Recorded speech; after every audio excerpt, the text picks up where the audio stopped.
Welcome to Let the Quran Speak. I'm Aisha, your host. During the holy month of Ramadan, a suicide bomber killed 4 security officers and injured 5 others near one of Islam's holiest cities in the Saudi City of Medina. Unfortunately, it seems like not many months go by that we hear of yet another suicide attack on innocent lives. How do we understand this and make sense of the tragedy? Let's sit down with Dr. Shabir Ally to get his thoughts. Welcome to the show, Dr. Shabir. Pleasure to be on. So did you ever think we would come to a point in our lives where we would hear about suicide attacks in the holy city itself? You know, it's so unthinkable because in the case of some suicide bombers attacking non-Muslims, though that is totally objectionable and haram in our faith, it's easier to understand why a suicide bomber would be targeting non-Muslims. And I don't mean to say understand in the sense of accepting, what but if we're trying to deconstruct the mindset of the suicide bomber, it's easier to understand why he would be picking a non-Muslim target, but it's more difficult to understand why he would be picking a Muslim target. And if one is coming into a Muslim crowded area, such as the Mosque of the Prophet, peace be upon him, in the Holy City of Medina. In a holy month too. Yeah, in the month of Ramadan, then it's really unthinkable. So it is something that Muslims need to be really introspective about now and to understand how the terrorist thinks so that we can know how to curtail the terrorist activities. Now there have been, a lot of comments going around, and some people have been saying, well, no Muslim in their right mind would have done something like this. So what's your take on that? Yeah, of course, no Muslim in his right mind would attack Muslims or non-Muslims, citizens, women, children, people who are not combatants in a war. So for citizens, Muslim citizens, to take up arms against any force, this is really going beyond bounds, because if there is to be a legitimate battle, it is a battle between soldiers of one side battling with another. It does not involve citizens and should not involve Muslim citizens. But to understand how terrorists can think and how they do things like this, without knowing all of the details of the present case, which obviously still needs to be investigated by the proper authorities, then it is possible for somebody to think that fellow Muslims are not really Muslims. And then if he adds to that the idea that he has the right to attack non-Muslims, then he will attack his fellow Muslims based on that presupposition that his fellow Muslims are not really Muslims, they are non-Muslims. In fact, some of them may think that the fellow Muslims are worse than the non-Muslims. People can justify things in any twisted way they want. For example, they may say, okay, a non-Muslim is clearly on the other side, so that does not leave any confusion about our religion. There's us versus them.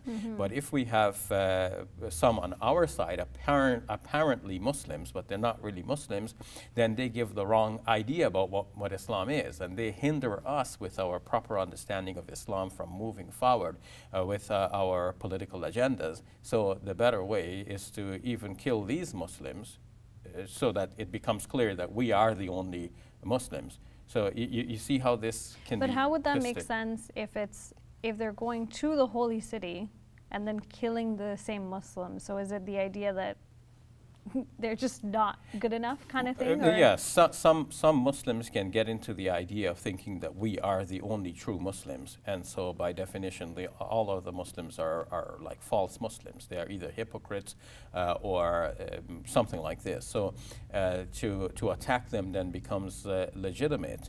And this is obviously something we have to watch for in our circles. Are we preaching a sort of exclusivism that makes our youth think that we are the only ones on the right track and everybody else is somehow doomed to hell?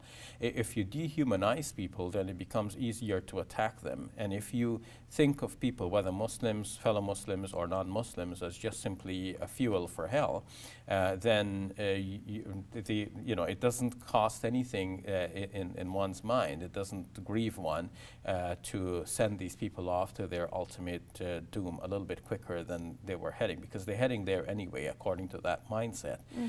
So we need to look back at our religious teachings and find those kinds of sermons and books which have been somehow cultivating this sort of idea.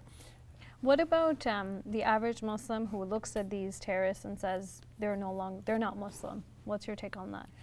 Well, of course, that gets us into the it opens up a can of worms in terms of thinking like we can of our own authority demarcate between who is a Muslim and who is not. Whereas in the academic study of religion, we generally accept people as being followers of the religion they declare themselves to be in. Do we have the authority as Muslims to declare others to be non-Muslims? Maybe in some cases we are drawn to that, and there is no there is no avoiding that eventuality. But as much as possible, I prefer that we avoid that, because in fact, taking the same policy to the extreme is what the terrorists are doing. Exactly. The terrorists themselves are saying, okay, they have the right to declare who is a Muslim and who is not. And by declaring somebody else as a non-Muslim or as an apostate or as a munafiq, a hypocrite, they would feel that they have the right to attack those persons. And that's leading to And it seems like the only difference between our mentality and the terrorist mentality is they actually go and kill, versus we're just judging and saying, they're kind of doing the same, obviously not to that extent, but having that sort of mindset. Yes, well, at least in that one, we're not equivalent, obviously. Oh, of course not. Yes, yeah. But they're saying we're killing the fellow Muslims because they're not Muslims, and we're saying that the killers of the fellow Muslims are not Muslims. Yeah. So if we start saying who is a Muslim and who is not a Muslim, well, then this opens up a can of worms, and where do we stop? Where do we draw the line in terms of including who is a Muslim? I think the better way is to let people be called by the names that they name for themselves, but at the same time, let critical reflections continue. Let us continue to discuss what really is our religion, what are the precepts, and so on. And what we will find is that part of the problem here is that when Muslims, generally the moderate Muslims, let's use that term, would say that these people are not Muslims, then these terrorists would be thinking, well, the moderate Muslims are saying that either because they're ignorant of what our faith is, because to the terrorists our faith really teaches us to go and kill people, or they're thinking, well, maybe the moderate Muslims know that our faith teaches that, but the moderate Muslim is just saying this in order to please non-Muslims, to appear politically correct, or to avoid a sort of a backlash or something like this. And what moderate Muslims need to do now is to study our religion very carefully and go back to our sources and show the terrorists that actually they have misinterpreted what our religion is. Show them that our religion really is about peace and not about war. For example, in the terrorist mindset, there is an old inheritance from centuries past of Muslim scholars saying that peaceful verses of the Quran have been abrogated. Now so no longer there in the Quran? Actually, they say it is still there in the Quran, but not to be applied. So, for example, a moderate Muslim would cite the 109th chapter of the Quran, the 6th verse, which says, Lakum dinukum waliya din. You have your religion, I have mine. It's an expression of tolerance. We each have our religions, we live and let live. The terrorist would say, well, that verse has been abrogated, it no longer applies. It is abrogated by what they call the verse of the sword, Surah 9, verse number 5, which says, kill the polytheists wherever you find them. And some classical Muslim scholars have said this. Of course, those classical Muslim scholars did not imagine that people be doing what these terrorists are doing today. Otherwise, they might have recoiled in horror. But nevertheless, the terrorists are picking up on such classical positions. Likewise, a moderate Muslim may cite the 2nd chapter of the Quran, the 256th verse, which says, La ikraha fid din, there is no compulsion in religion. But classical Muslim scholars said that this verse is abrogated again by the verse of the sword. And what they would mean by that is that you can actually now compel a person to remain in the religion, at least. Once the person has become a Muslim, to renege from the religion means death. And the person should be killed. And they say that what applies here is the principle of abrogation. The later verses abrogate the previous ones. In the earlier days, a more peaceful and tolerant attitude was taken towards non-Muslims, but in the later days, when Islam became strong, that is when the verses came to be revealed to abrogate the previous ones and give a new ruling saying, now we're going to deal harshly with them. So for the terrorist mindset, it is this later ruling, the harsh harsh one that is applicable. Whereas for the moderate Muslims, it seems as that the earlier one is what we're going with. But the proper way to bring this all together is to let the Quran interpret itself, verses of the Quran commenting upon other verses, and then we distill the total picture from the Quran, the total picture being that there is both in the Quran, and each has its place. The general tolerant attitude that is depicted in what we will call the Meccan phase of the Quranic revelation, and that being the foundation and the general principle to be applied everywhere, and then the specific circumstance when Muslims are being attacked, and they need to deal harshly with their attackers in order to defend themselves. That's the Medinan phase of the Quran. So both are applicable, each in its context. And because Muslims are not being attacked as Muslims today, maybe there are wars in different parts of the world over various circumstances, but nobody is saying, okay, let's go and kill Muslims. Hardly is this the case.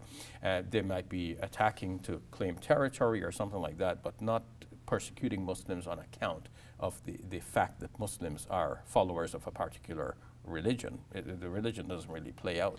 Do you think a lot of this is also, just to contextualize it broader, because there is a lot of Islamophobia and attacks that are happening as well. Do you think this also plays into the broader picture? Well, yes, all of that is important because, and everyone needs to be retrospective here and introspective, because what happens is that the terrorist uses this kind of Islamophobia, attack against individual Muslims and the general policies of discrimination against Muslims in general, and they say, okay, see, the only way to deal with the non-Muslims is to fight against them.